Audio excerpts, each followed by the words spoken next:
Don't be the missing piece. Just don't be the missing piece.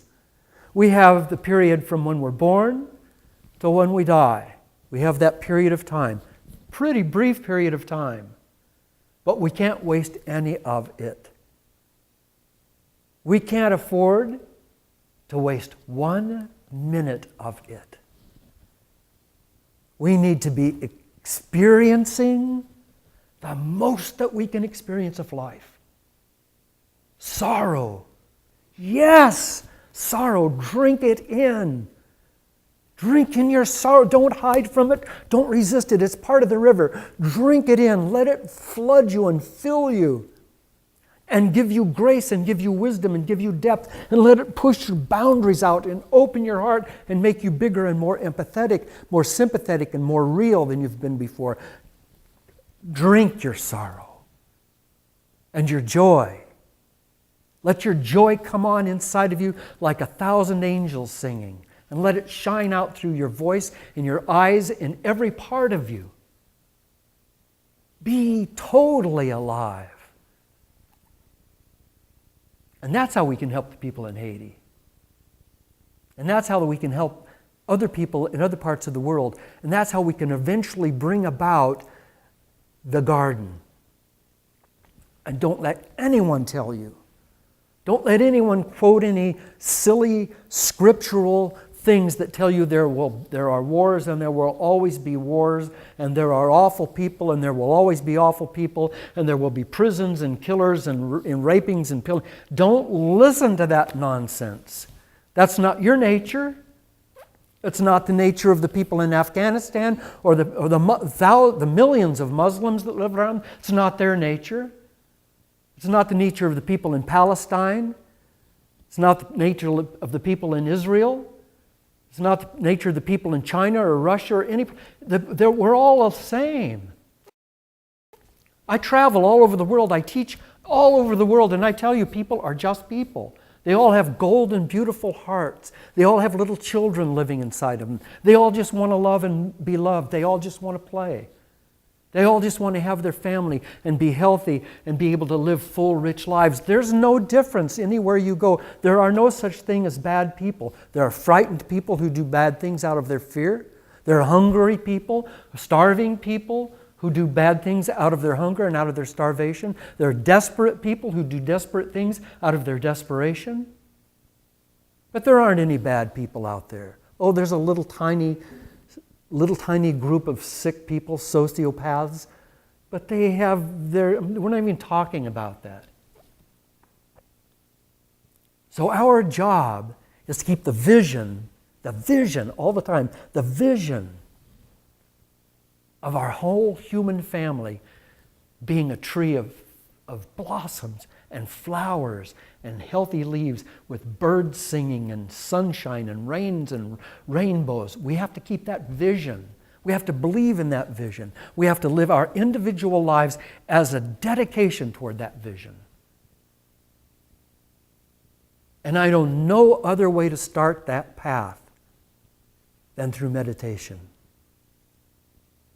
Because in meditation, we get out of the chaos, we get out of the crazies, we get out of the mind chatter and all of the stuff that's going on, and we come into a place of peace.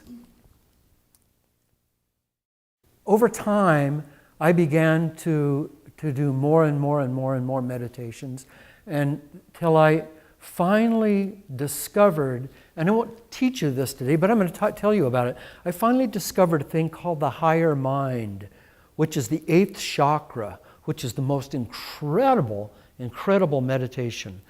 And I might talk a little bit more about that later if we have time. You can ask questions about it if you're curious. But I was teaching people at that time to do 2 15-minute meditations, one in the morning and one in the evening, and do it every day. Every day. Don't miss it because it's important to you. Do it 15 minutes in the morning, 15 minutes in the evening. Get a little prayer bench if you need to, or get your little altar or your little special place that you do your meditation, and maybe you'll have a little soft music that'll set you up, and get that set and just do it every day. Do it every day. I'm teaching this in Japan or Malaysia or Taiwan or China or someplace. And then I go back a couple of months later and I have many people back in the same class. I say, how many people were in my meditation class when I was here 2 months ago? All these hands go up. And those classes are huge, hundreds of people in those classes. So some of these hands go up. And then I say, great, how many people, honestly now, how many people have been meditating 15 minutes in the morning, 15 minutes in the evening every day? No? Why? Because, well, there's a couple of reasons for that. One, because we're so busy. I know that. We're so busy. You're busy. You're busy. It's hard for you to meditate 15 minutes in the morning and 15 minutes in the evening. After all, that's 1/48 of your day. So who would have time for 1/48 of your day? I mean, that's really a lot of time. I can't do it because I got to go see Fred and then we're going to get a beer and, I'm late already. The truth is that the reason that you don't have time is this, is that when you go from this brain level into meditation, you go through this little wormhole of consciousness and out the other side. And when you come into this huge universe, and in that huge universe, time just is not real. There's no such thing as time or space. You're just kind of hanging out in never land, in pure, absolute peace and bliss.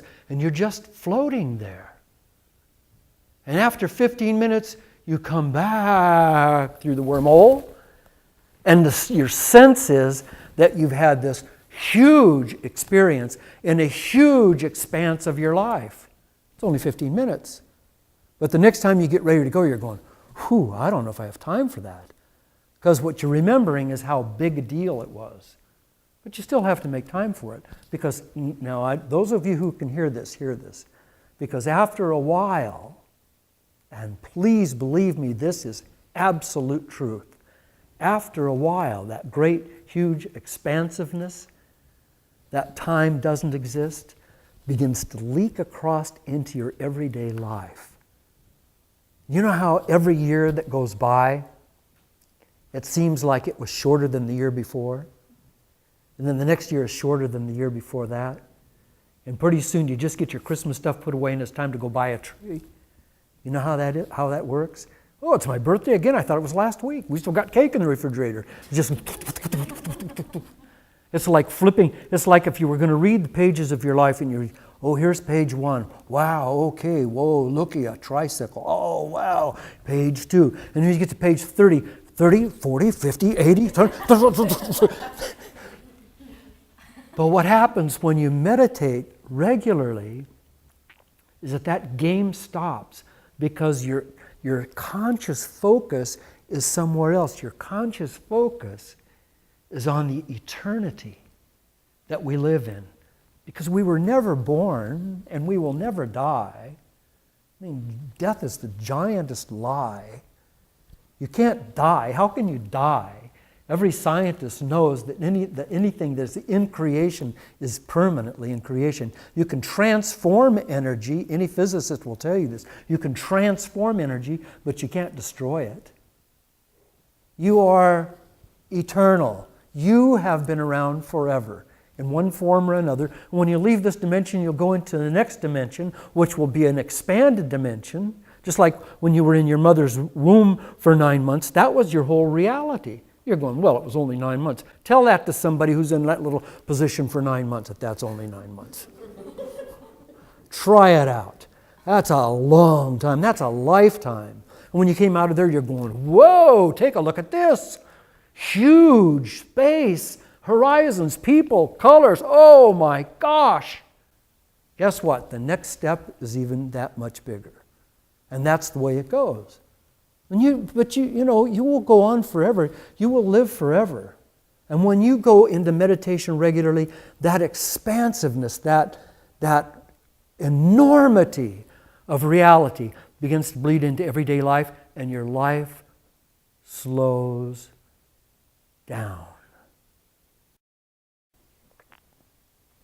So I want you to meditate, and I'm going to teach you a very simple 15-minute meditation. And we're going to meditate for 15 minutes. And it's going to be real easy, and it's going to be fun, and it may be one of the best meditations you've ever done, because most people say that first meditation is actually one of the best they've ever done. It's just so beautiful. But I want you to know something else about this 15-minute meditation. I'm not going to ask you to meditate 15 minutes in the morning and 15 minutes in the evening, because I know you're probably not going to do it. I'm going to ask you to meditate all that you can all the time. So if you're standing in a supermarket line waiting your turn, meditate. If you're sitting somewhere in a car waiting for somebody, like guys, I'm talking to you. You know? You're not going to go in with her while she's trying to exchange the slip for something with more crinoline or something. I mean, you're sitting in the car, don't sit there, hey, sports stations aren't on. Sit there and meditate. I mean, these are your opportunities to meditate. If you're at a job and you have lunch, how long does it take to eat your sandwich? The rest of the time you can meditate. Can't meditate because people are bothering you? Go in the bathroom, close the stall, sit down. Meditate.